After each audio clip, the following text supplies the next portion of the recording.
చూస్తున్నారు కదండి, మంచిగా హాట్ వాటర్లో వేసేసి తీసేసాను. కొంచెం జింజర్ గార్లిక్ పేస్ట్, అలాగే సరిపడినంత సాల్ట్ అండి. సాల్ట్ చూసి వేసుకోండి.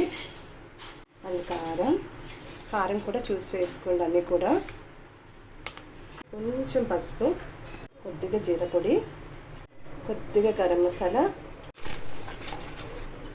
ఇదే అండి కొద్దిగా శనగపిండి వచ్చేసి 3 స్పూన్స్ వేసుకోండి. ఇది వచ్చేసి కార్న్ఫ్లోర్ అండి. కార్న్ఫ్లోర్ కూడా వేసుకోవాలి, అంటే కొద్దిగా వేసుకోండి సరిపోతుంది. అలాగే లెమన్ కూడా వేసుకుందామండి. లెమన్ అలా వేసామని కాదు, జ్యూస్ వేసుకోవాలండి కంపల్సరీ. ఒక చిన్న సైజు లెమన్ వేసుకోండి, పెద్దదైతే వేసుకుంటే సరిపోతుంది. ఇదంతా కూడా మిక్స్ చేసేసుకుందాము. వాటర్ వేయాల్సిన అవసరం ఉండదండి దీనికి. ఇలా మంచిగా కలిపేసుకున్నాం కదా. చూడండి, ఆయిల్ కూడా పెట్టేస్తాను. డీప్ ఫ్రై చేసుకోవాలి కదా. ఆయిల్ కూడా బాగా హీట్ అయింది. సో ఒక్కొక్కటిగా వేసేసుకున్నాము.